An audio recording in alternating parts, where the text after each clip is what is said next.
Over 200 million miles away from Earth, Osiris-Rex is preparing for NASA's most ambitious sample return since the Apollo program.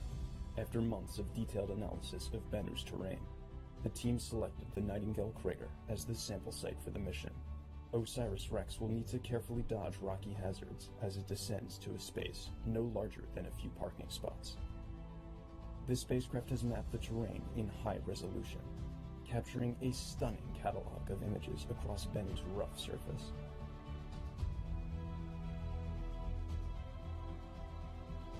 And now, we are ready to target Site Nightingale for the touch-and-go sampling event.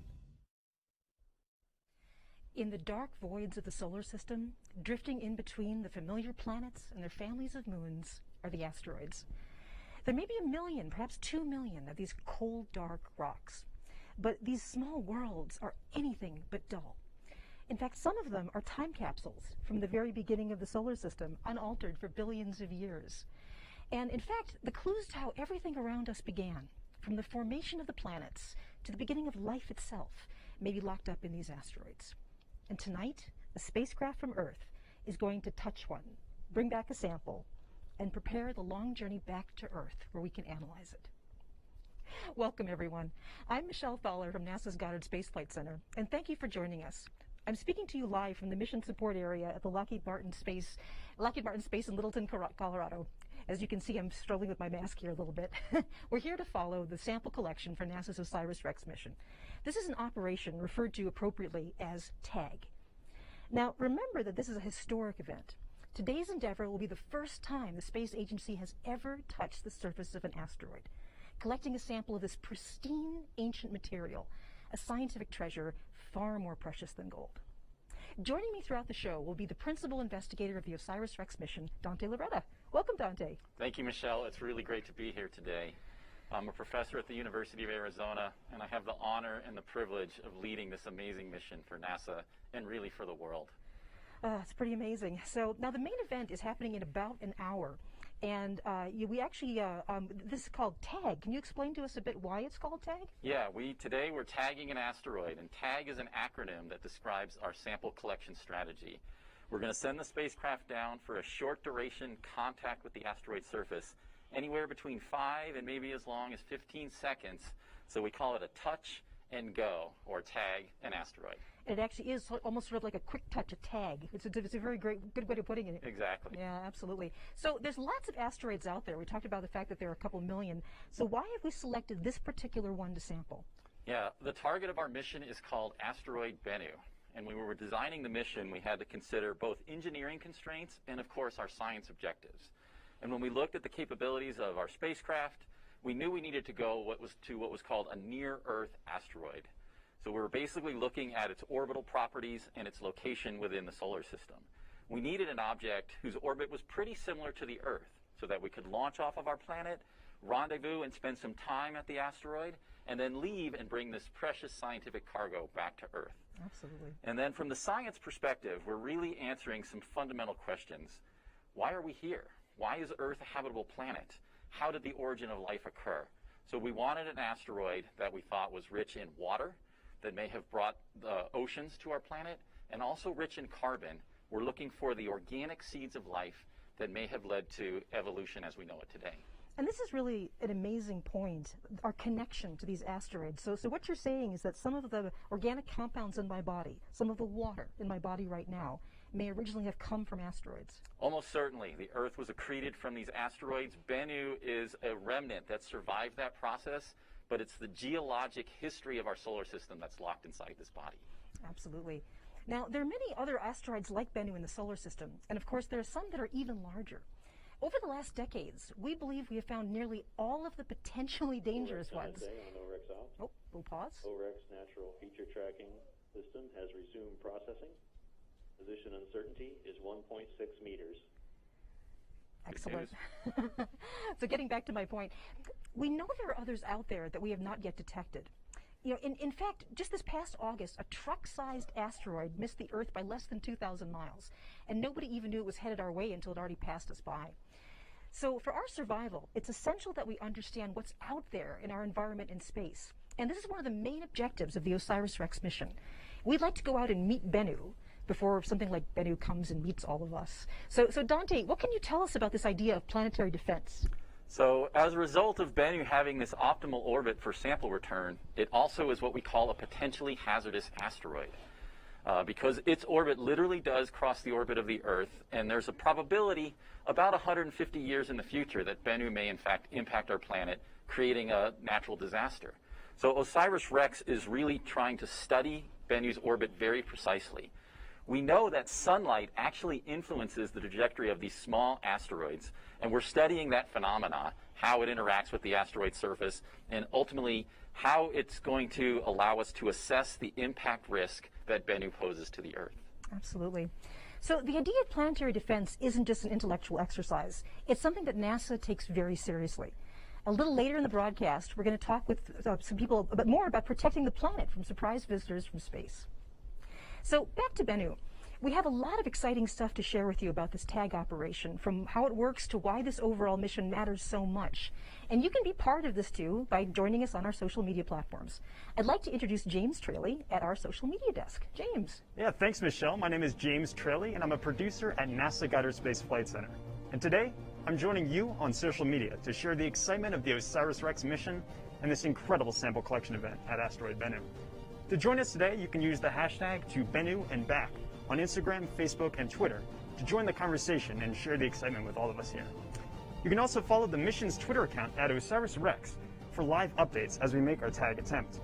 We actually have a poll going on at this Twitter right now, where we're asking you, how much sample do you think Osiris-Rex will pick up at Bennu today? I'll check back in with you in a little bit for the results, but for now, back to you, Michelle. Thanks, James. Okay, so right behind me is the MSA, the Mission Support Area for Osiris-Rex. And today it is filled with very excited people, the scientists, engineers, and technical specialists who've worked on this mission, in some cases, for more than a decade. So back there is Gary Napier from Lockheed Martin. He's right in the middle of it all. So Gary, what's the feeling in the room? Michelle, like you said, I am just right behind you, about 20 feet. We're here in the larger Lockheed Martin Mission Support Area, where we're operating 6 of NASA's spacecraft around the solar system, 4 of them at Mars, 1 of them at Jupiter, and this one right here, Osiris-Rex. We're going to take you into the operations center here at Osiris-Rex. This is where the flight team is right now. The controllers are already on board. We've heard some good call-outs right now. And in a little while, we're going to come in here and talk to some of them and see how things are going. It's looking really good right now. Back to you, Michelle. Thanks, Gary. So I think right now we have to acknowledge something, that this is a bit of an unusual broadcast. We're dealing with some pretty big challenges tonight because we're doing this all in the midst of a pandemic. So you'll notice that I'm wearing a mask. I've certainly never hosted an event wearing a mask before. Forgive me if I struggle with it a little bit tonight. Make sure that it's in the right position. And when we interview people, you'll notice that we'll be standing farther away than normal. And also, I'm going to stay right here. Normally I might be back in the mission support area, but I'm not allowed to go back there. I'm isolated from them. So it's amazing that with the incredible operation going on at Bennu tonight, and the people all around me who've been working on this for years to make this a success, we still have to deal with the challenges of COVID-19. And so, tonight our attention is going to be on this wonderful event, actually sampling an asteroid. And, that's incredibly adventurous, it's very happy, but we're going to remember to actually take care of each other. We can't forget that. So please bear with us today as we are working with our masks and trying to do this the best way we can. Okay, so Dante, give us a chance now, give us sort of an idea about how the engineers back there are actually flying Osiris-Rex. So it's important to understand that the spacecraft is actually literally on the other side of the solar system, over 200 million miles away from the Earth. So any signal that we were to transmit here would take over 18.5 minutes to reach the spacecraft. So when we get these signals back, we're actually seeing things that happened in the past at the asteroid. As a result, we have to have a very smart spacecraft. It has to make its own guidance calculations and make its own decisions.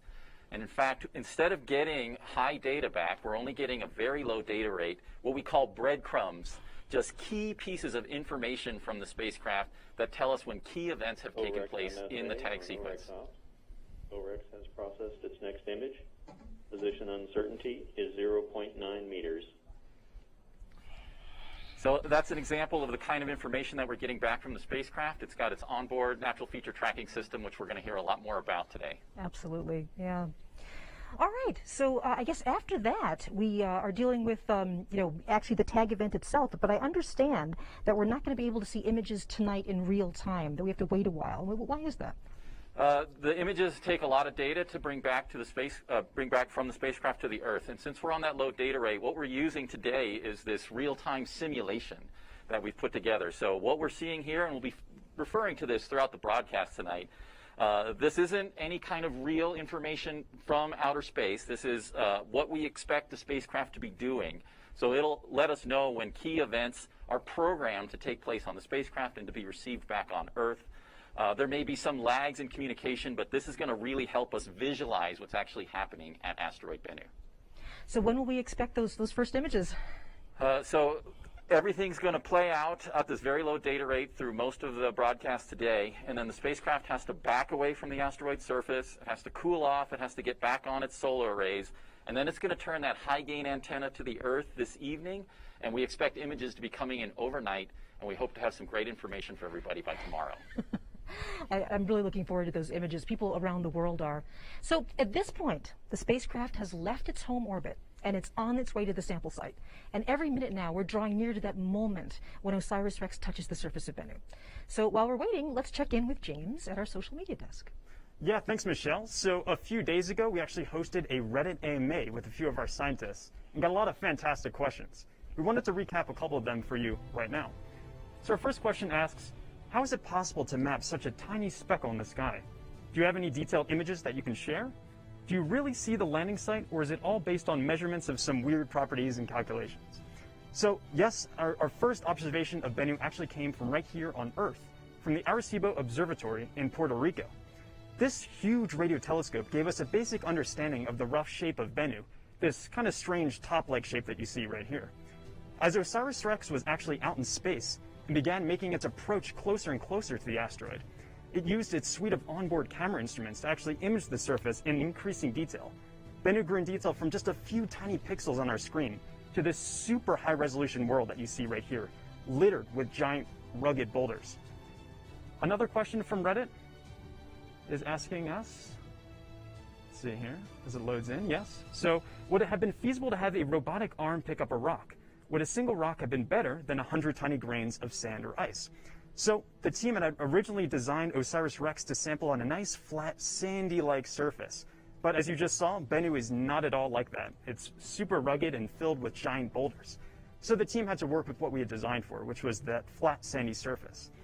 If we were to try to sample on a rock, that actually presents a number of challenges of its own. For example, if we were to pick up a rock, it might actually just crumble away, and we wouldn't actually get a sample out of it. Also, some of these rocks might actually be a bit too stuck to the surface. And if we were to try to pry those loose, they might not actually budge, and we wouldn't actually even get a sample.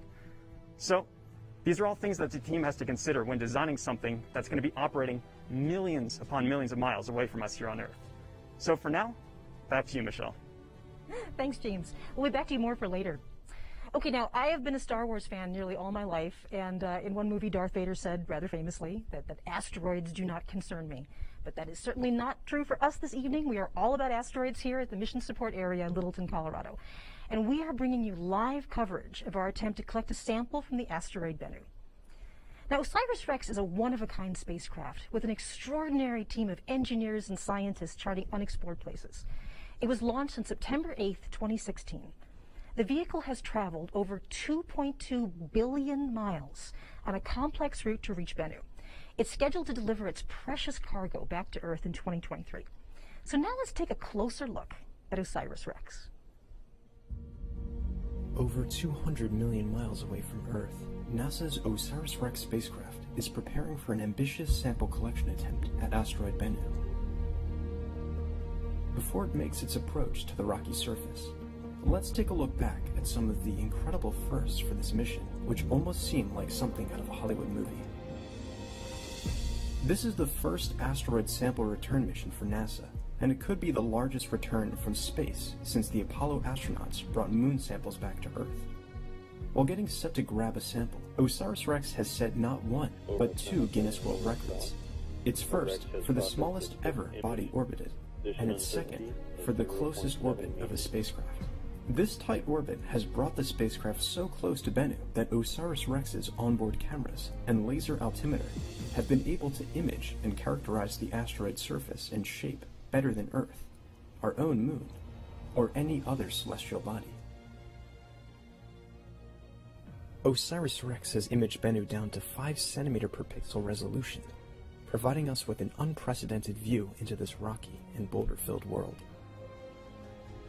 With 28 onboard thrusters, Osiris-Rex is one of the most maneuverable spacecrafts. This allows it to carefully and precisely descend to a spot on Bennu that is no larger than a few parking spaces. There have certainly been some unexpected twists along the way. However, Osiris-Rex has capitalized on these moments. Right after arriving at the asteroid, Osiris-Rex imaged rocky ejecta that has been bursting off Bennu. This is the first time we have been able to observe the entire life cycle of a natural satellite ejecting off an object, entering into orbit, and returning back to the surface. Because of Bennu's extremely rocky surface, the team needed to adapt the spacecraft's navigation method to an optical approach known as natural feature tracking, or NFT. This is the first time this approach has been used in space, and it will allow Osiris-Rex to steer itself down to collect a sample from Bennu. And now, Osiris-Rex is looking to set another first for NASA. Successfully collect a sample of an asteroid and deliver it to Earth by 2023.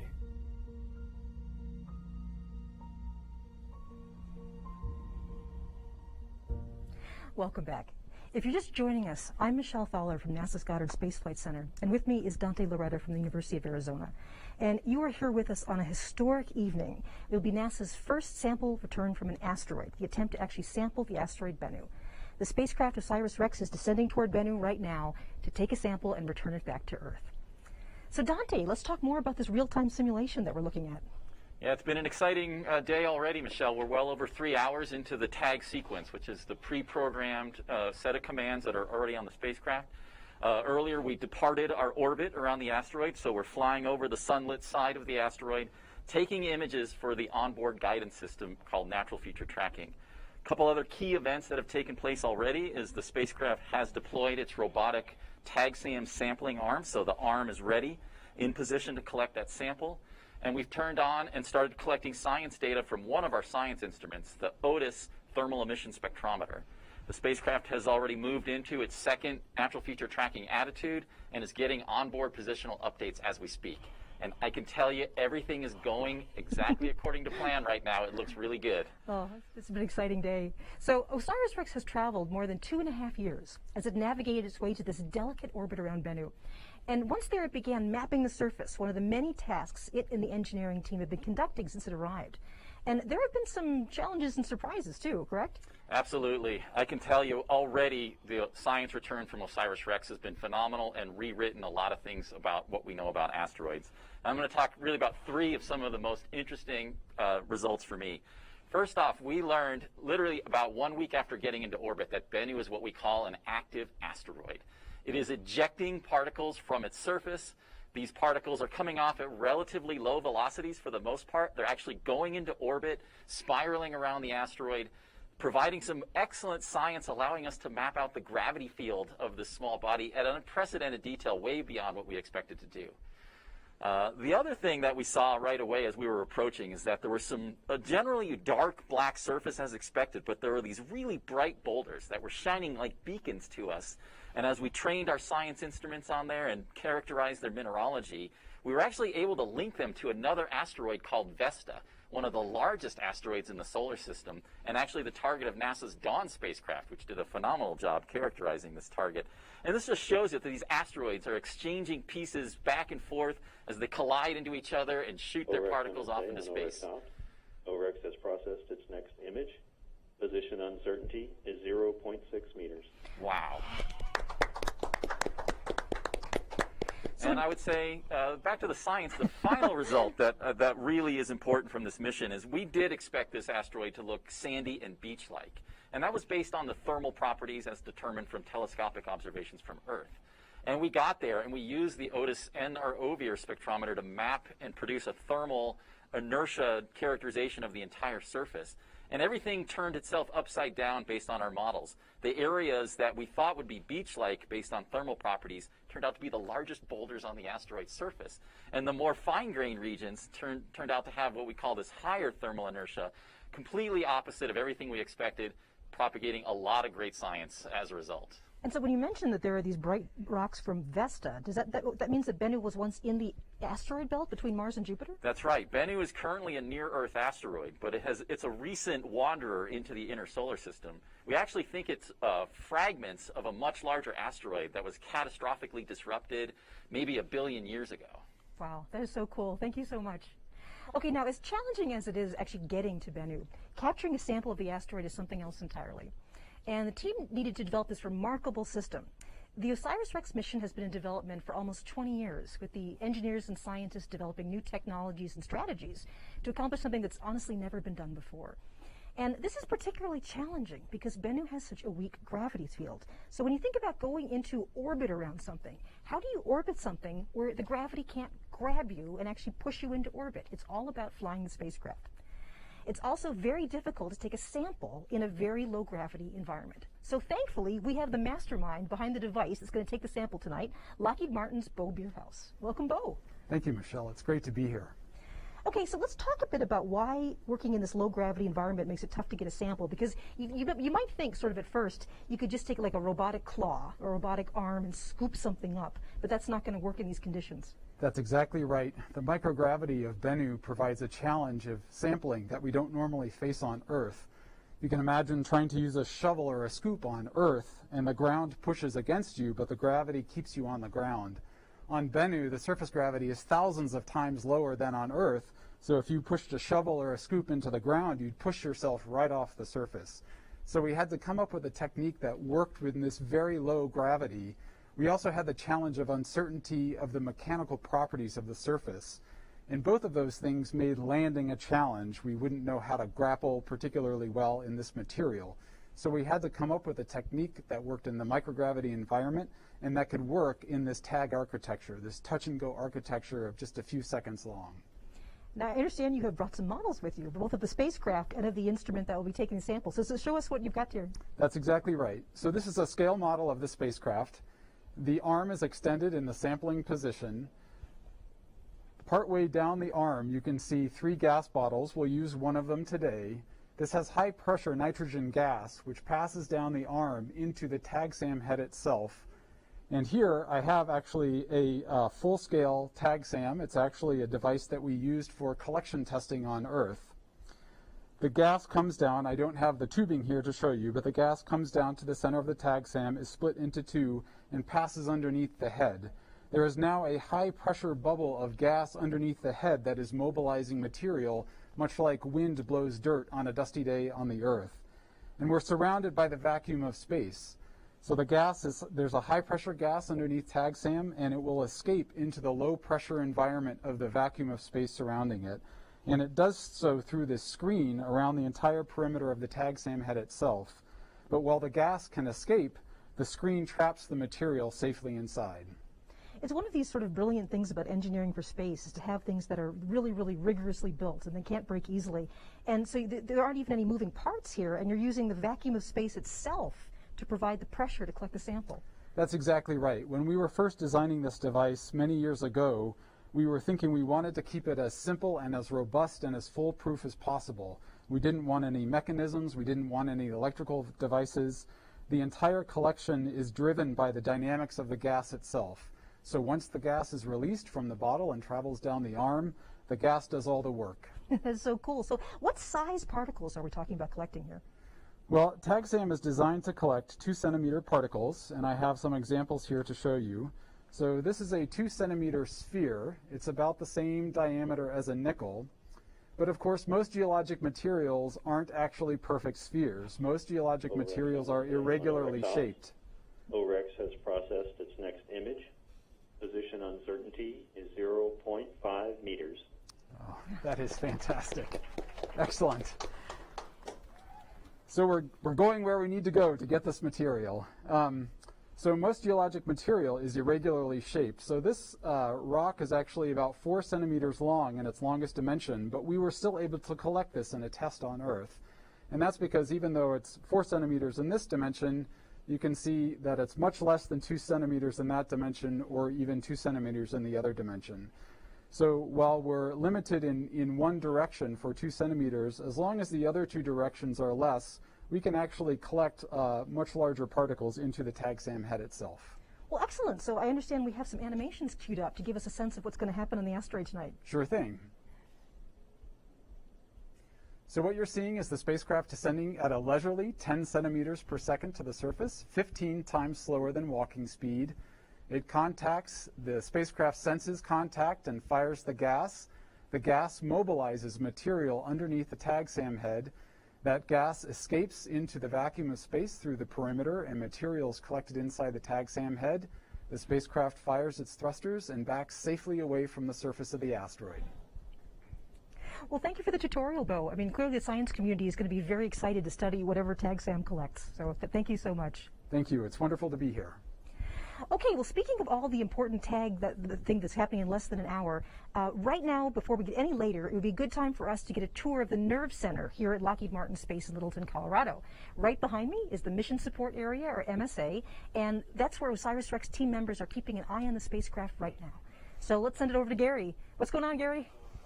So as I showed you earlier, we're just around the corner from you. This is the heart of the tag operations, and we thought this would actually be a really good time to kind of check in with the team, see how things are going, and the best person to do that is joining me, and this is Sandy Friend. She's the Osiris-Rex Operations Manager here at Lockheed Martin. So Sandy, thanks for joining us.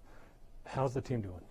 Oh, the team is great. We've been here on console since 6 o'clock this morning, setting the final commands, getting ready for tag.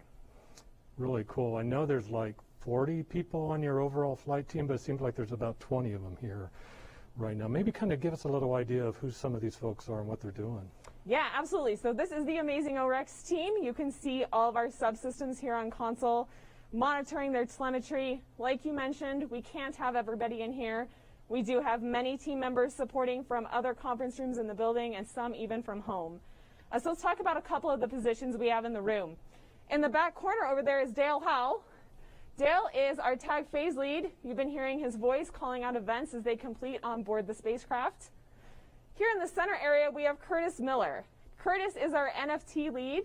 He is watching natural feature tracking, and that is how we are navigating to the surface of Bennu today. So he is watching how NFT is performing, how many features we're matching, and how that system is working. So I know natural feature tracking, like you're saying, is kind of keeping an eye on telling us where we're going. And I know we're going to get into that a little bit later in the show. But also it's important just to stay in communications with the spacecraft. So what about comms? Yeah, absolutely. So right behind me here is Sierra Gonzalez. She's our real-time operator, or our ACE. She is working with our Deep Space Network partners. Currently we're on a station in Goldstone and in Canberra, making sure we maintain our comm link.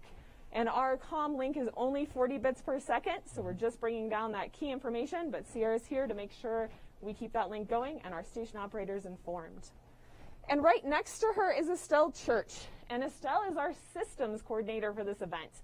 She's built all the command products that are executing.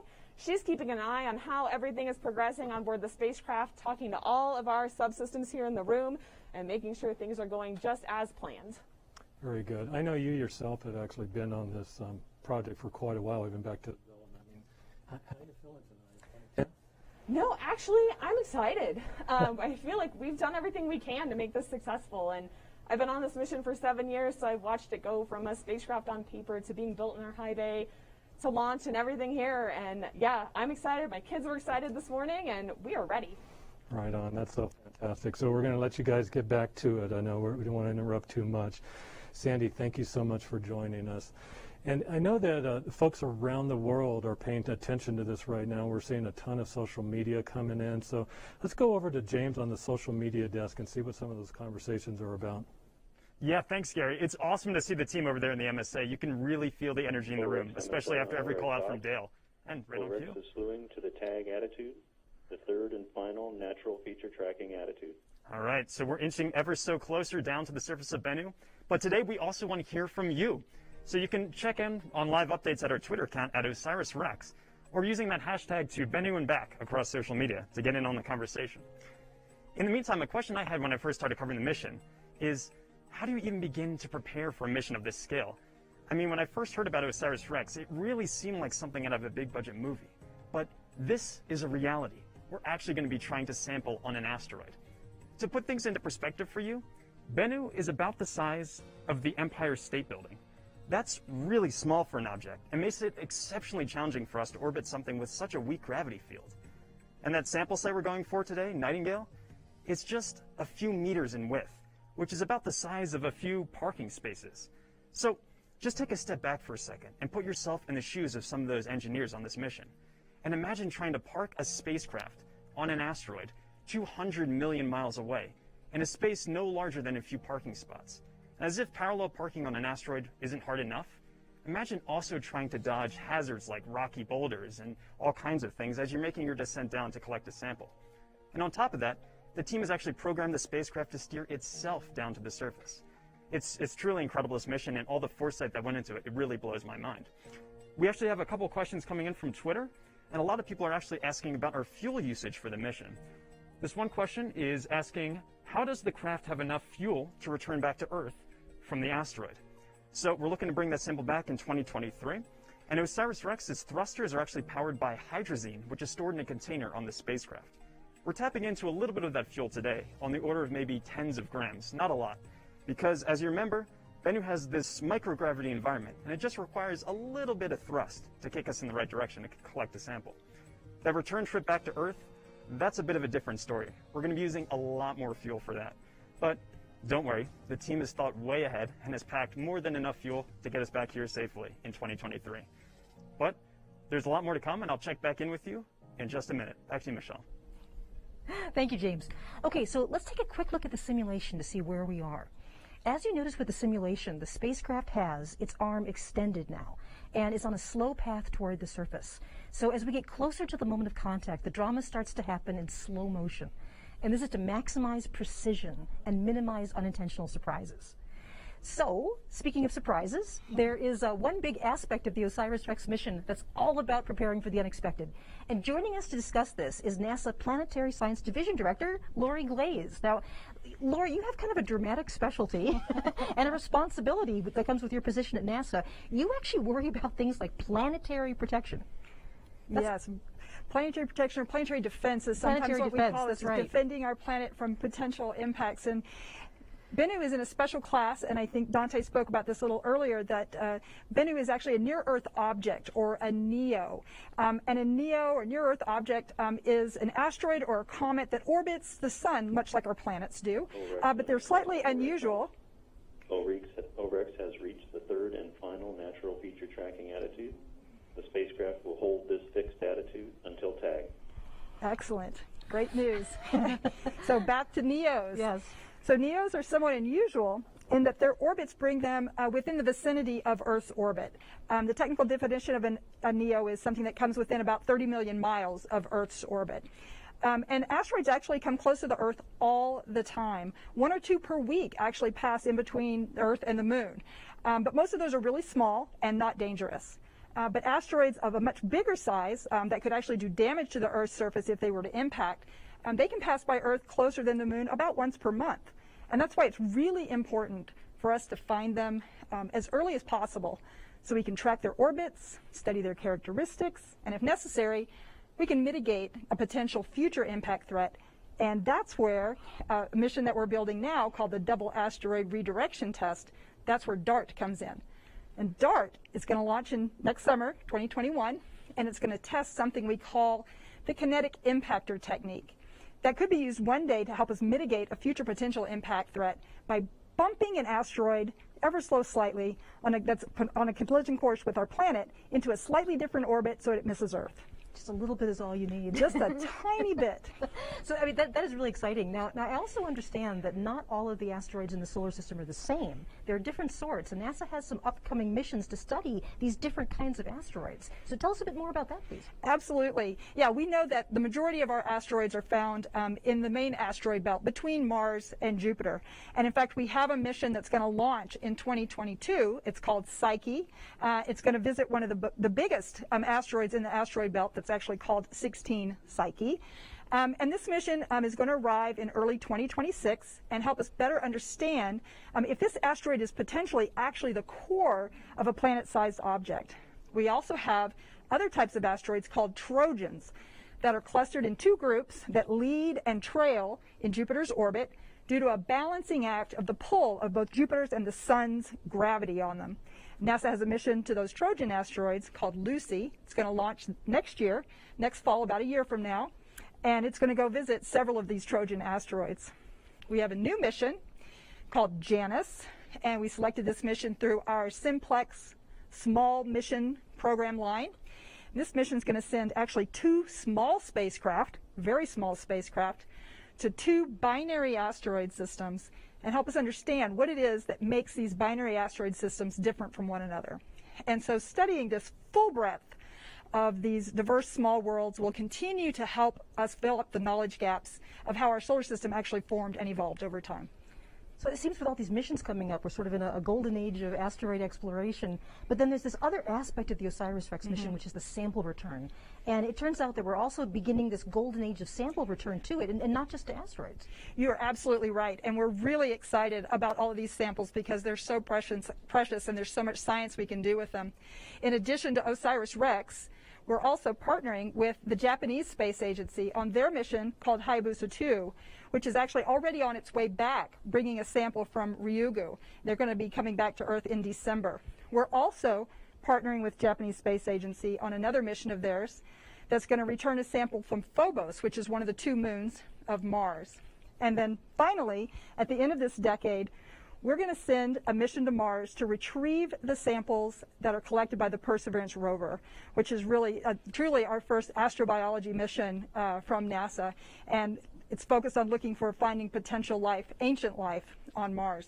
So sample of return is really important because it allows us to study these pristine samples back here on Earth. We can then take advantage of our room-sized laboratories. All of this. OREX off.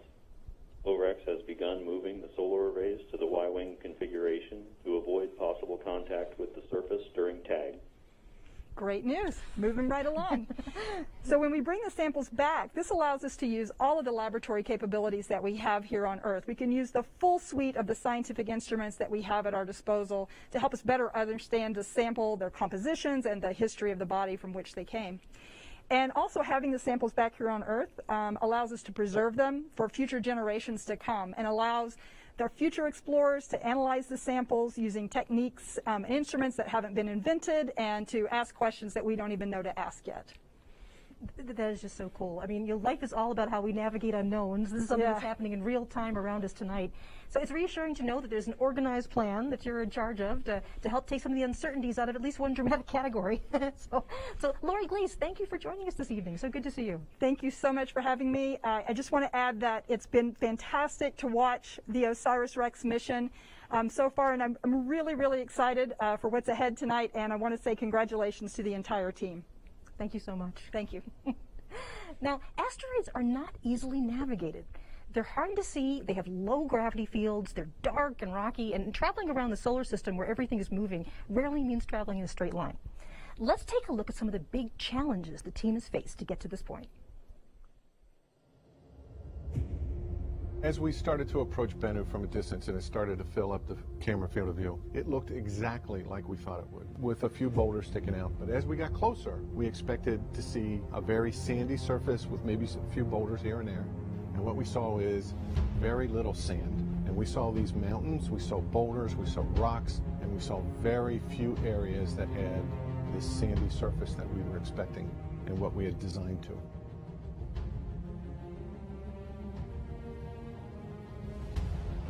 We have never done this before. We're actually going to collect a sample and bring it back down to Earth for further examination by scientists. In order to achieve that objective, the Osiris-Rex spacecraft has been navigating around Bennu for about the last 2 years, studying it in great detail, and also overcoming a number of challenges that Bennu has presented.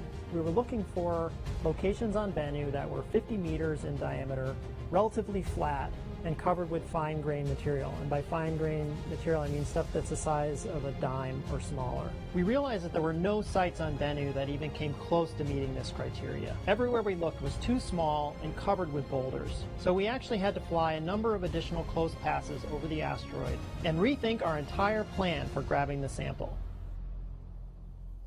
After the additional observations of Bennu, we had to down-select to 4 sites, and then go back and survey those sites even further to select the final primary sample site. My first impression of Nightingale is that's the last place I wanted to go. But as we started looking at other sites, we saw that 1, this is probably one of the most sampleable sites, and 2, we were overperforming in our navigation capability and our ability to contact. Natural feature tracking works a lot like the human mind in that we pick up landmarks along the way. As we descend, we look at features on the ground. We program the computer to recognize certain features. It takes a picture, says this feature is not where I expected it to be, it's a little bit off to the side, updates its position based on where it's pointed and where that feature shows up in the camera position. The tag event is our touch and go event, which is where we'll actually be retrieving the sample from asteroid Bennu. We start with a series of maneuvers, one of them being the checkpoint burn, which is where we'll actually check our position velocity in relation to the sample site. And then the match point burn, about 10 minutes later, will zero out our horizontal velocity relative to the surface. And then about 10 minutes after that, we make contact with the tag SAM, fire the gas bottle, and then back away. And we hope to get at least 60 grams of sample, and then we'll be able to store that and bring it back down to Earth. But there are several things that could go wrong, and we also have to be prepared that we won't be successful on our first try at Nightingale.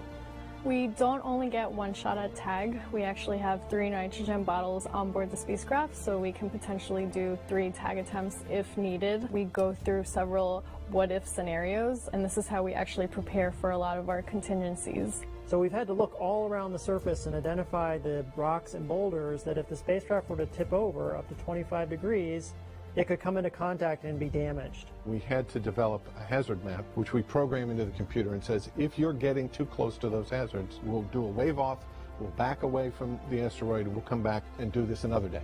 Everything might work perfectly. We come down, we touch the surface just where we want to, we fire the gas bottle, but the area we contact is covered in large rocks. Those rocks would prevent any fine-grained material from being stirred up and captured in the tag SAM head. Another similar scenario is if the tag SAM were to touch on the edge of a boulder and become tipped up. In that case, when the gas bottle fires, much of that gas escapes out the side, not churning up the material that we want to capture. The day of tag is going to be really exciting, but the excitement for our team doesn't end there. We have to verify that we have a proper sample. First, we're going to image the tag SAM head by sticking it in front of one of the cameras. Then we're going to do a maneuver called the sample mass measurement, in which we stick out the arm and we spin the spacecraft in order for us to decide if we've collected enough mass to be able to stow the sample and return home, or if we have to try again. This is the culmination of a lot of work. It's probably one of the most exciting missions that I've worked on. It is really exciting to know that we're finally going to be able to touch the surface of the asteroid and collect the sample to return back to Earth.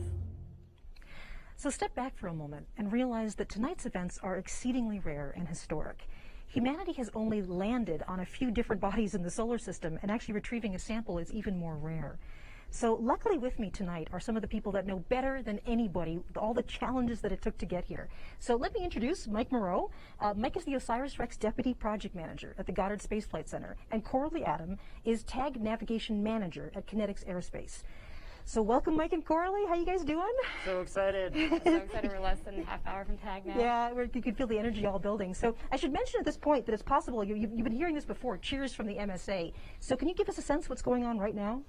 Yeah, so every few minutes, a navigation camera image is taken by the spacecraft of the surface below, and it's sent to the natural feature tracking system. And that system identifies features in the image and sends a signal back to Earth that it was successful. Position uncertainty is 0.5 meters. And the team celebrates. It tells us we're on track to our next target and on track to tag.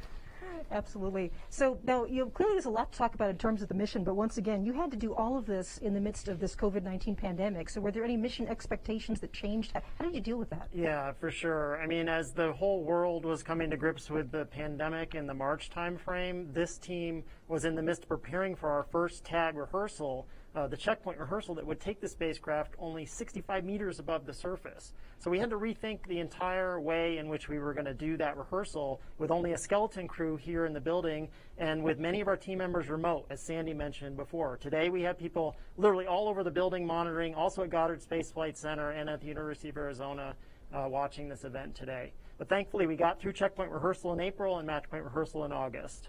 And all those special considerations, they're still going on around us today, right? Yeah, I mean, you could see people spaced out in the MSA when you were over there. And, we had more time to prepare for TAG in order to accommodate that and get everyone into the building here today. So I'm just incredibly proud of our team for, their efforts to keep the project on track for TAG in spite of all of these challenges. Absolutely. So I know NASA's famous for having to deal with unexpected situations, and this COVID-19 thing is kind of a different flavor of unexpected situations. Whole new level. We're going to deal about that. Okay, so now let's talk more about the challenges of TAG that we introduced in the video segment. So Corley. Right, so you've seen that Nightingale site is an extremely challenging spot to navigate into. There's boulders all around it. This is totally different than how we originally designed the system to target a 50-meter diameter area. Nightingale is 10 times smaller than that. So it required the whole team to rethink how to safely navigate into the contact with the surface, and we had to come up with some new ideas. Yeah, so the original navigation approach used LiDAR, or laser-based navigation, to take us to the Nightingale crater. But when we saw what Bennu looked like, we realized we had to switch to a vision-based approach, and that's the NFT system that you've been hearing about. Yeah, so the Kinetics navigation team has spent the last 2 years learning how to navigate around Bennu using optical navigation techniques very similar to what NFT is doing on board the spacecraft today. So Kinetics worked with scientists and the Lockheed Martin NFT team to map the surface of Bennu. OREX has processed its next image. Position uncertainty is 0.5 meters. Really honing in. So we mapped the surface of Bennu to unprecedented resolution of 2 centimeters per pixel, which is better than what we've done on our own Earth and Moon. So it was a huge Herculean effort to get to this point where we're comfortable handing the maps and the keys over to the spacecraft to get us down into this small site today. Absolutely. So I guess right now it's time to say goodbye to you guys. The best of luck for today. I'm really excited, and it's great to be with you guys. Thank you, Michelle. Yeah. Thank you. So right now, I think probably the best thing to do is to check in with Gary Napier. I guess we're going to go back and see how things are going back there. So to Gary. So things are going really good right now, Michelle. We're actually going to talk to Heather Enos here. OREX the MSA Deputy on OREX Principal Op. Investigator OREX for the solar Osiris-Rex arrays are mission in the out of the Y-wing University configuration. of Arizona. Thanks for joining us, Heather. Hi, Gary. So what's really interesting, Heather, is that you actually feel that, long missions like this are really important. I mean, you go from design to build, but operations is really quite a while. That it's actually really important to involve that next generation and kind of bring that generation up, correct? Talk to us a little bit about that. Absolutely, Gary, you're right.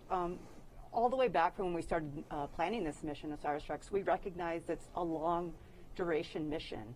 And although that presents challenges for retaining your key personnel, we actually took it as an opportunity to use this mission to train our next generation of students and science engineers and scientists.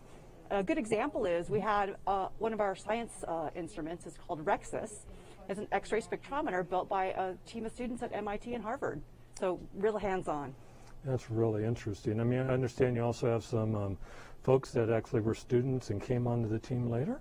Yeah, so being at the University of Arizona on a PI-led mission, we have had hundreds of undergraduate and graduate students working on this mission over the course of the last decade.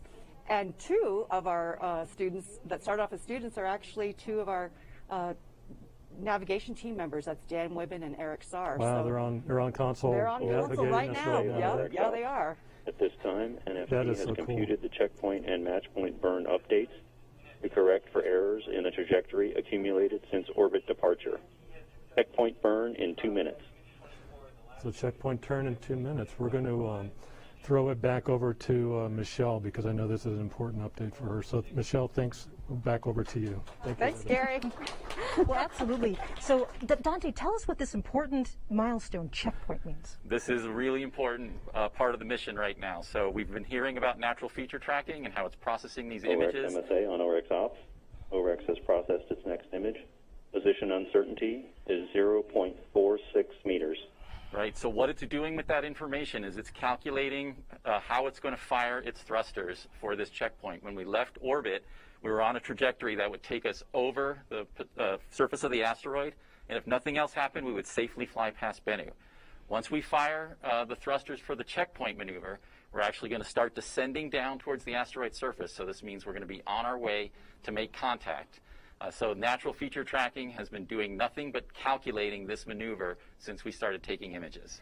So this is one of the big deals. This is one of the big milestones coming up. This is huge. Yeah. Absolutely. I know that as we look at the simulation, there's an interesting configuration the spacecraft is in. Oh, I see the thrusters firing. That's right. You can see we would expect right now on the spacecraft the thrusters to be firing, so we're going to be paying close attention to Dale Howell to let us know we've gotten telemetry back to telling us that maneuver has succeeded.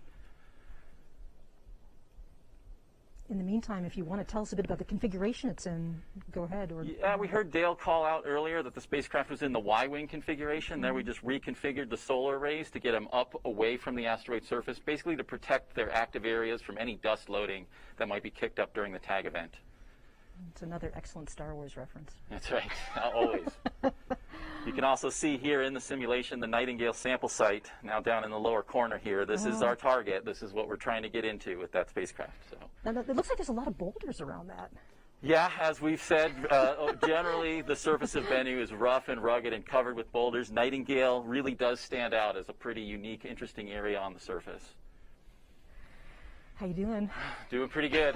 Paying close attention to that call out, waiting for Dale to tell us that checkpoint has occurred. Absolutely. So what we're waiting for right now is the call out that checkpoint has occurred, and the Osiris-Rex spacecraft has begun its descent towards the asteroid surface. Right. Any time now. And it's probably worth mentioning. OREX MSA on OREX ops. Checkpoint burn has completed. Okay, we're heading down towards the asteroid surface at this point. Oh, wow. Oh, wow. Okay, well, you know, I guess the next thing that comes up is going to be this match point maneuver. So that's the next big milestone for us. That's right. So we've got one more firing of thrusters with the spacecraft to get us lined up for the sample acquisition event. We call that the match point because what we're doing there currently as we're flying over the asteroid surface, in fact, it's the asteroid surface that's rotating underneath us. Mm-hmm. And when we fire thrusters for match point, we're doing that to match that rotational velocity so that the spacecraft becomes station keeping essentially over that Nightingale sample site. Mm-hmm, absolutely. All right, so I think we have a little bit time now to turn to our social media desk. So James, what's going on in social media? Yeah, Michelle, it's super exciting. You just heard that checkpoint burn confirmed. We are now just very, very close down to the surface of Nightingale. And you guys have been really excited over on social media too at that hashtag to Bennu and back. Lots of great messages rolling in here. Someone's really excited for our little robot friend to go rock hunting on the surface. We had someone who actually attended our launch back in a couple of years ago at Cape Canaveral and are now watching the broadcast live with us today, excited for that sample collection event. We have Philip who kind of puts it in perspective for us here. He says, this is amazing and extremely difficult in so many ways. Bennu's orbit, spin, inclination, the orbital mechanics of this long mission are just astounding. I can only imagine how many orbit simulations have been made here on Earth. It really is a crazy mission, and we also have our animal friends, our pets, cheering us on here as well. Bennu is rough from this couple of our pets here, really excited. So we're now just minutes away from that match point burn, and for that, I'll kick it back to you, Michelle. Okay, excellent. So, you know, just a few minutes ago, Dante, you were saying that this landing site is sort of a unique area on the asteroid. Tell us about this site. Yeah, we spent an enormous amount of effort selecting the area on this asteroid surface where we wanted to get the sample from. And we kind of divided our analysis up into 4 different categories. First, we were looking at the deliverability. And this was a real challenge because, as we've seen earlier in the broadcast, the original guidance accuracy was 25-meter radius, and we're trying to get into an area that's 10% of that size. We have solved that problem with our amazing natural feature tracking solution, and as we've heard, that's worked really well, and it has updated its checkpoint and its match point maneuvers on board based on that information. That gets you down to the surface of the asteroid. So the next thing that we have to worry about is maintaining spacecraft safety. There's a lot of hazards on this asteroid surface, things that could damage a critical component, and we decided to focus safety on the things that were needed to get the sample back to the Earth. So there were certain things we could lose at this point in the mission if they didn't fulfill that objective. We still have some upcoming major milestones that help us maintain that spacecraft safety. Now natural feature tracking is going to be switching over to calculating the contact point on the asteroid surface. And it has a piece of software on board called the hazard map. It's actually determining, is the location that I'm going to touch down on safe, a green area on that hazard map, or is it potentially hazardous, a red area on that hazard map? So as we get closer to the asteroid surface, a key moment is the 5-meter crossing. That's when the spacecraft makes that decision. Do I continue down to collect the sample, or do I back away and live to tag another day? After that, you've got down there, your spacecraft is safe. There's got to be something for you to pick up. Earlier in the broadcast, Bo Bierhaus showed us the size of particles that TAGSAM could actually collect. So we had to map the Nightingale area and other potential sample sites well below that 2-centimeter resolution. And in fact, we got 3.5 millimeters per pixel all over the Nightingale sample site. And we were really excited to see lots of particles of that size.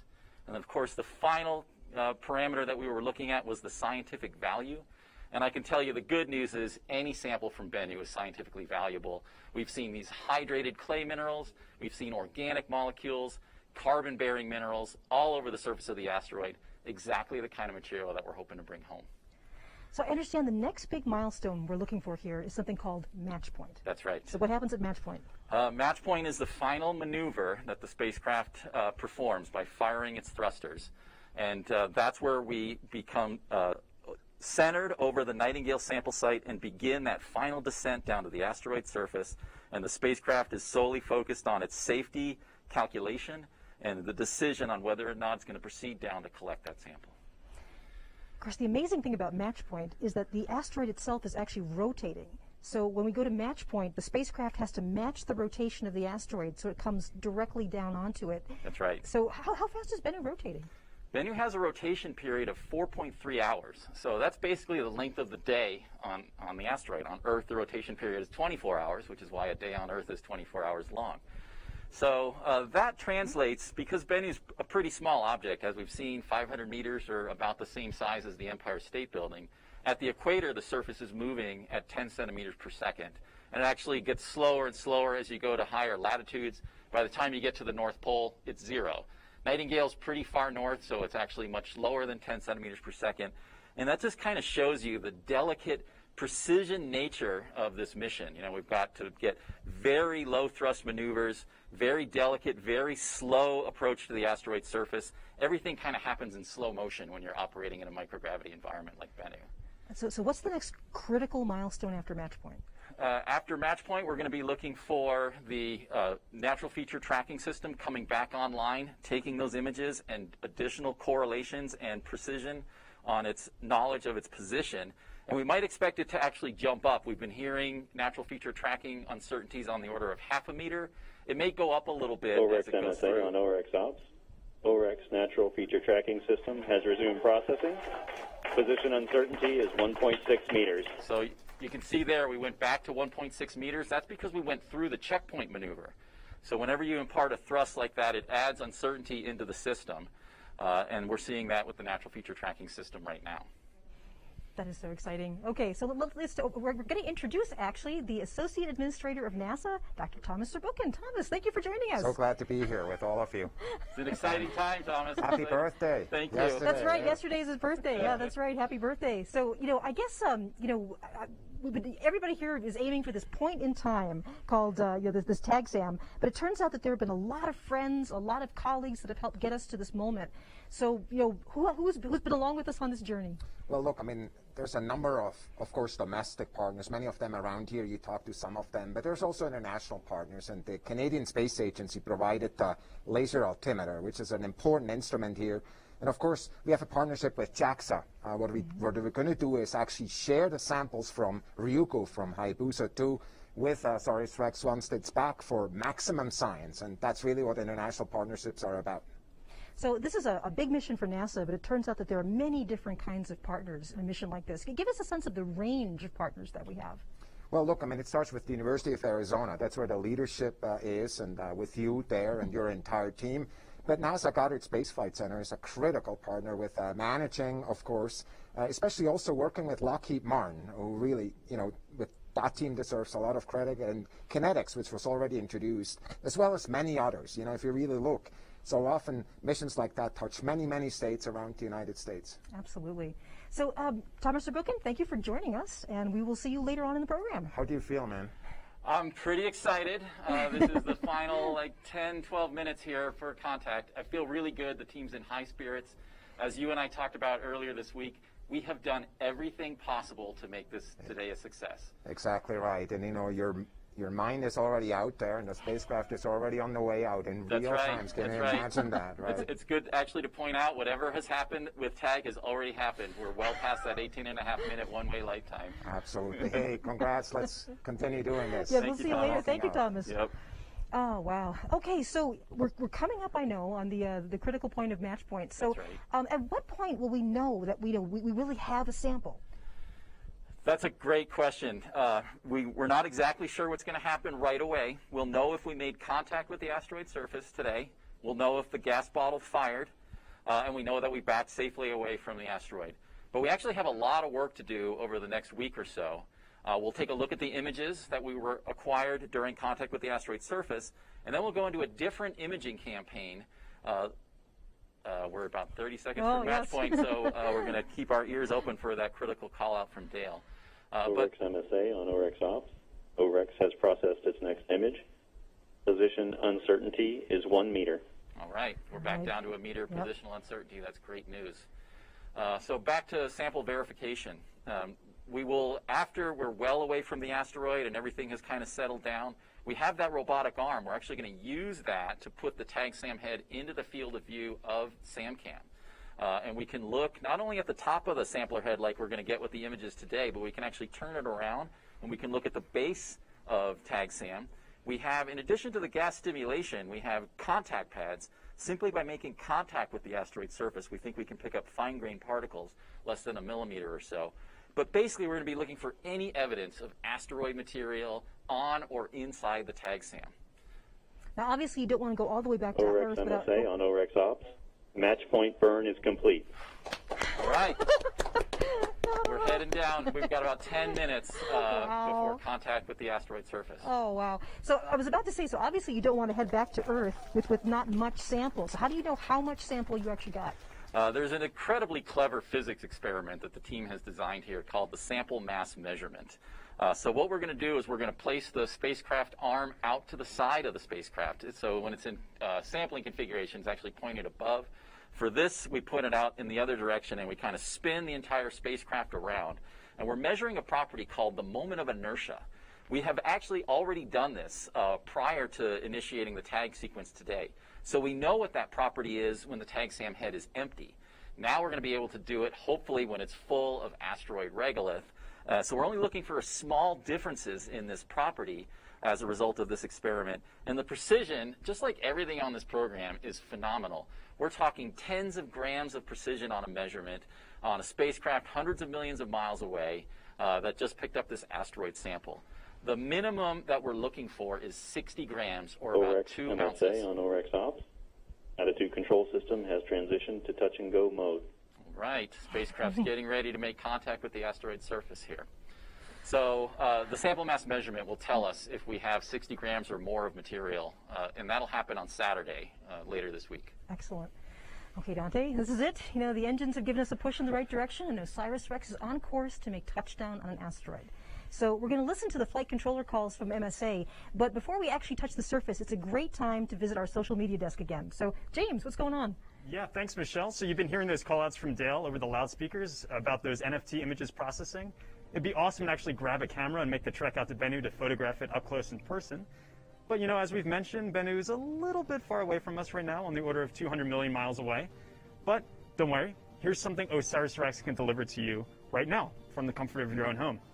If you're on Instagram, you can head over to @NASA Solar System. We have 2 AR filters that you can use on your social media stories. This first one's called Osiris-Rex and You and features Osiris-Rex playing tag with Bennu around your head. The second one is called To Bennu and Back and allows you to place an asteroid wherever you are, at home, at school, bring an asteroid with you. So I understand we actually have a question coming in from Instagram from Mauricio, who asks, how do you manage the force back from touching down? I mean, the moment the spacecraft touches the surface, it should experience a similar force in the opposite direction. How do you manage that?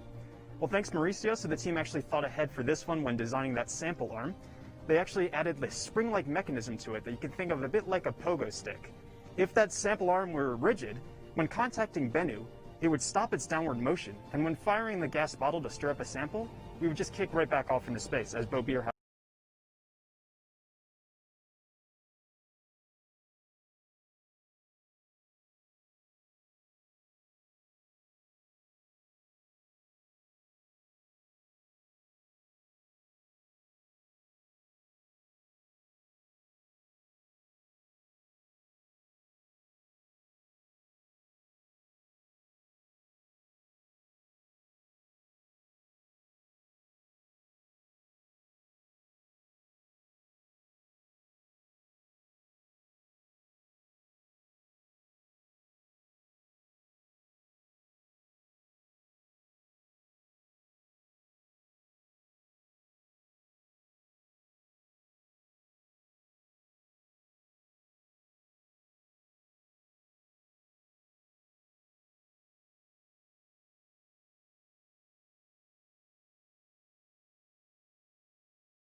How do you manage that? Well, thanks Mauricio. So the team actually thought ahead for this one when designing that sample arm. They actually added this spring-like mechanism to it that you can think of a bit like a pogo stick. If that sample arm were rigid, when contacting Bennu, it would stop its downward motion, and when firing the gas bottle to stir up a sample, we would just kick right back off into space, as Bo Beer has.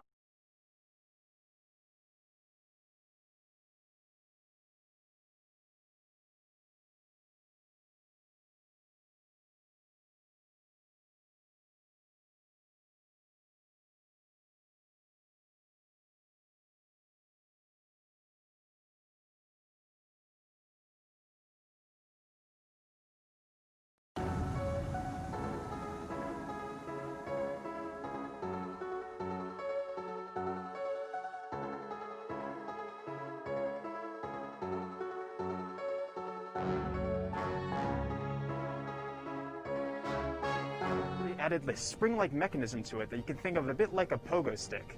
If that sample arm were rigid, when contacting Bennu, it would stop its downward motion, and when firing the gas bottle to stir up a sample, we would just kick right back off into space, as Bo Beer has. We're going to start looking at those later tonight and have them available for everybody tomorrow morning.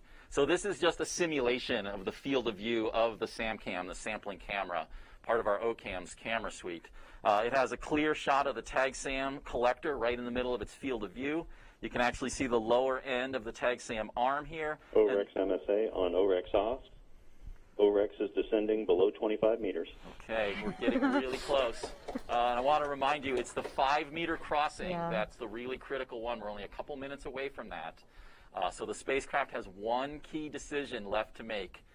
It's calculating right now the probability that it's going to come down either on a hazardous area, as we defined on that hazard map, or in a safe area. So we may, at 5 meters, the spacecraft may decide that it's hazardous and it's going to back away, allowing us to live the tag another day. So to me, all my senses are on that call out right now. Yeah. I really want to hear that we are go for tag, so that's just a couple minutes away here. And of course, remember that was planned for. That That's right. It has to know it's safe, otherwise it's going to back up and try again another time. That's really how we solved the amazing challenges that this asteroid surface presented to us. You can see here that this is a pretty daunting terrain that we're coming down here. There's giant boulders all around the Nightingale site, even some large rocks inside the crater that we do not think the spacecraft would survive, at least with the ability to return back to Earth if it made contact. So it is there to protect itself first and foremost. Safety is always first, but we're feeling pretty good. Everything's gone really well today, so I would say things are looking great for a tag, but of course the spacecraft is the one that gets to make that decision. It's just amazing. You know, we've been rehearsing this event, all week long, all the different mission calls and milestones, but then to actually be here tonight and realize that this is going on 200 million miles away. That's right, yeah. I'm pretty excited. So, I mean, there were obviously a lot of firsts in this mission. OREX MSA on OREX Ops. OREX has processed its next message. Position uncertainty is 0.5 meters. Predicted tag lateral offset is 1.7 meters. Hazard probability is 0%. Tag lateral velocity is 0.2 millimeters per second. Oh my God. Tag vertical velocity is 10.2 centimeters per second. That sounded really good. Yes. So it sounds like the hazard map calculation looks really good.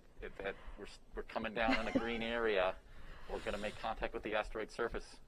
Wow. So remember how historic this is NASA's first mission to retrieve a sample from an asteroid, a pristine part of the solar system. Just look at that animation now. So we're looking I'm looking at the team. I think I think we can see everybody is laser focused on what this spacecraft's going to do. So I say let's let this play out. But those calls were really great. That was great news from Dale. Yeah. Even more accurate than we'd hoped for in some cases.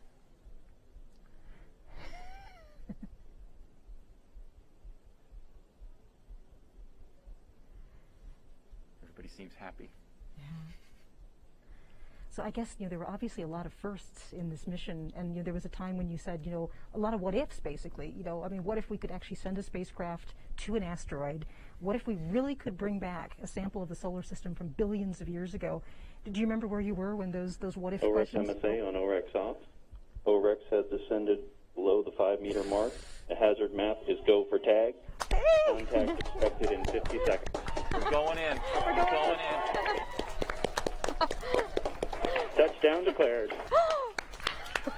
All right. Sampling is in progress.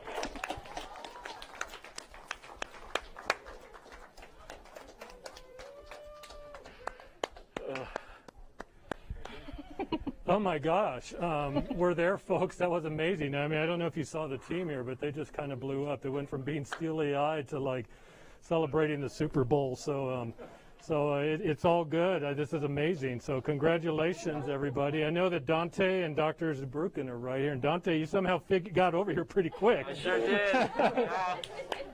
Congratulations. How you guys feeling? Transcendental. I mean, I can't believe we actually pulled this off. God, I'm so excited about the team. Yeah. Hey, do you mind if I just bring up something? Please. Our friend Mike Drake is with us right now. That's the right. guy who came up with the mission at the beginning, and we're thinking of him. He's no longer on Earth, but I feel him right here. I agree. He's with us today, and I know he's incredibly proud of this team and everything we have accomplished. This is history. It's amazing. God, I can barely speak. I'm like shaking. How about you? Absolutely. It's almost hard to process everything that's happening right now. It's overwhelming pride in this team and everything we've done to get here. I couldn't really have anything better to say about this group of people. Systems, I can confirm that the backaway burn OREX MSA on OREX Ops. Sample collection is complete, and the backaway burn has executed. All right. We're on our way back. Now, Dante, that was actually a really important call. We were celebrating on the tag, but that was actually probably even more important call. Why is that? The pyro bottle's fired, so tag SAM operated. The backaway thruster's fired, so we're safely moving away from the asteroid surface. The spacecraft did everything it was supposed to do. So we did it. We tagged the surface of the asteroid, and it's up to Bennu now to see how the event went. What does this mean to NASA? Oh, I mean, this is key milestone of this. Now it's a few days, right? To figure out how much we cut of this amazing sample that we're thinking about for decades. But I think this is just, I'm so proud of this team. Hey, team.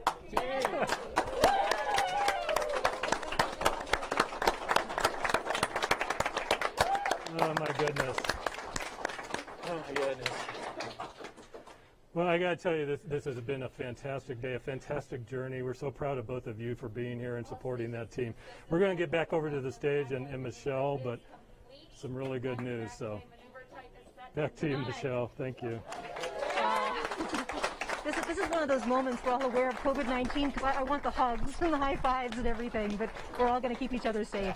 There are lots of super excited people all over who want to share in this moment and share their congratulations. No kidding. So let's take a moment to hear a few words from 3 institutional leaders who couldn't be here tonight, but they're cheering on the team on behalf of so many supporters. Hi, everyone. Dennis Andrusik, Goddard Center Director. I am just so excited that Osiris-Rex is collecting a sample from the surface of Bennu. The tag is just the pinnacle of the mission so far. Getting the sample back to Earth is obviously going to be a great event of the entire mission. But I got to congratulate Dante. You and your team, your project management skills as a PI, just superb. Rich, the operations team, for getting us to where we are, and Lisa Callahan for the awesome Lockheed Martin team, and getting Osiris-Rex to where we are. And building a great spacecraft and returning it to Earth. Go Osiris-Rex. Today's an exciting day. As Osiris-Rex begins its descent to Bennu, the nation is looking forward to the news of a successful tag event. Osiris-Rex team members have been working on this project for more than a decade, and the work being done is hard, and it's complicated, and it's necessary. Understanding the makeup of Bennu will help us better understand our universe and how to protect our most important asset in space, Earth. I want to wish the best of luck to the entire Osiris-Rex team, including our partners at the NASA Goddard Space Flight Center, the University of Arizona, and especially the mission operators and engineers right here at Lockheed Martin. Go OREX! The University of Arizona is incredibly proud of its long tradition of excellence and leadership in space exploration. I'm thrilled to see the Osiris-Rex's mission's achievements carried this tradition forward today with NASA, Lockheed Martin, and all of our incredible partners. Congratulations to all of the Osiris-Rex mission team members. You have shown the world how our determination, creativity, and talent can advance the capabilities of our entire nation. And I can't wait for the amazing science we will see with the sample return in 2023.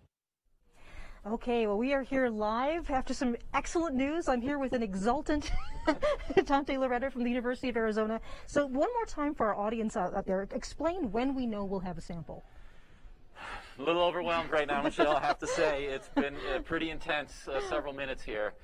I can tell you that everything went just exactly perfect, which is kind of the hallmark of this team. We have consistently beaten expectations over and over again. We have overcome the amazing challenges that this asteroid has thrown at us, and the spacecraft appears to have operated flawlessly. We made it down to the asteroid surface. We were in contact. The gas bottles fired. We don't know how long we were in contact with yet. That's some reconstructed information that we're going to have to put together over the next few hours as the data come in. We backed away successfully from the asteroid surface. The team is exuberant back there. Emotions are high. Everybody is really proud, and we have some work to do to determine how much sample that we have collected. The next thing that I'm going to be looking for is once the spacecraft cools off, it probably got pretty warm as it approached the asteroid surface, so it needs to get rid of some of that excess heat. It's got to get those solar rays back onto the sun and get power positive. Once it's stabilized, it's going to point that high gain antenna at the Earth, and we're going to start bringing that data back. And those SAMCAM images are going to tell us an enormous amount of information about how the events of today went. We're going to be looking at a whole series of images as we descended down to the surface, made contact, fired that gas bottle, and I really want to know how that surface responded. We haven't done this before. So this is a new territory for us. And the whole science team, I know, is really looking forward to that information. For one thing, it'll tell us the likelihood of sample collection, kind of a probabilistic assessment. Probably be a lot of science that comes out of that as well. Yeah, well, listen, I know you want to be back there with your team. It's going to be a long, hopefully happy night for all of you as more data comes in. Thank you so much. It's been such an honor to be with you. Thank you. Thank you, everybody, for a great evening. And kudos to this team. It's an amazing experience. Oh, wow. And history was made tonight. Absolutely. So, you know, what we're going to do now is actually take a closer look at this beautiful terrain that we've actually sampled. We've identified over 1 million asteroids in the solar system. But remember, Bennu is what's called a NEO, a near-Earth asteroid. So instead of orbiting in the main asteroid belt between Mars and Jupiter, it has an orbit fairly similar to our own planet, Earth. And it not only gets our attention because it's so close to Earth, but also because we believe it may be one of the older bodies in the solar system with a wealth of information about how the solar system and life began. Let's take a closer look at the subject of all of this activity, all of this joy tonight. Thank you. Let's take a tour of Bennu.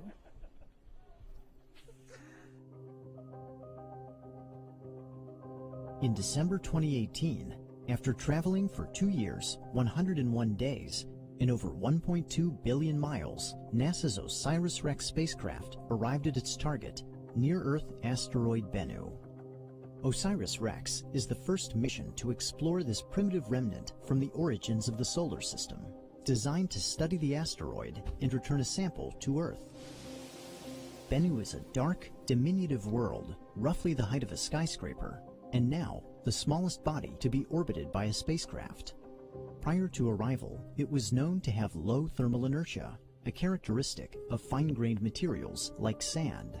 An infrared spectrometer on Osiris-Rex confirmed this property, leading scientists to expect a predominantly smooth surface. But the first close-up views of Bennu delivered a major surprise. In exquisite detail, the mission's cameras revealed an unrelenting rockscape dominated by boulders. By combining these images from Osiris-Rex with its laser altimetry data, we can take a tour of Bennu's remarkable terrain. The first stop is Simurgh Saxum. This prominent boulder defines the asteroid's prime meridian and serves as the basis of its coordinate system. In Persian mythology, the Simurgh is a large and benevolent bird and the possessor of all knowledge. Saxum is Latin for stone. To the northeast lies the largest boulder on Bennu. Measuring over 300 feet in length, Rock Saxum is a colossus longer than a football field. It is also rich in a type of iron oxide called magnetite, which was used by mariners as an early form of magnetic compass. In Arab folklore, the rock is an enormous bird of prey that can clasp elephants in its talons, as well as stranded sailors like the hero Sinbad. Continuing northeast over the equatorial ridge, we arrive at Gargoyle Saxum. This striking boulder is among the darkest on Bennu, though it clutches a much brighter rock that is about the size of a person. In medieval legend, gargoyles are dragon-like, winged monsters that can breathe fire and that guard cathedrals from evil spirits. Our next destination takes us far to the east. At the northern end of a small crater lies Osiris Saxum, a comparatively bright boulder measuring about 33 feet in diameter. Osiris Saxum is located near one of 3 sites where Bennu ejected small particles into space in early 2019, displaying its dynamic and evolving nature. In Greek mythology, Osiris is one of the 3 harpies, the half-maiden, half-bird personifications of storm winds, who would carry evildoers away from the earth. In the creation stories of ancient Egypt, the universe began as a formless, endless expanse of water. From this primordial sea arose the primordial mound, Benben. It was upon this rock that the god Atum settled in the form of the Bennu bird and sent forth the call that shaped creation. The story of Benben harkens to the mounds of fertile silt that once emerged from the receding floodwaters of the Nile, and it provides a fitting namesake for the tallest boulder on Bennu. Protruding by over 70 feet, Benben Saxum is so tall that it was first detected from Earth. Now, we can appreciate this monumental feature in detail using data from Osiris-Rex. The final stop on our tour is a cluster of exceptionally bright boulders scattered across the southern hemisphere. They bear the spectral fingerprint of pyroxene, a mineral found in igneous rock that is unlikely to have formed on Bennu. These boulders most likely originated on the large asteroid Vesta and were delivered to Bennu's parent body through meteoroid impacts. Although it is small in size, Asteroid Bennu has proved to be a fascinating world, abundant in geographic features that have defied our expectations. Thanks to Osiris-Rex, we can now explore Bennu to uncover its composition, its evolution, and its ancient memories from the origins of the solar system.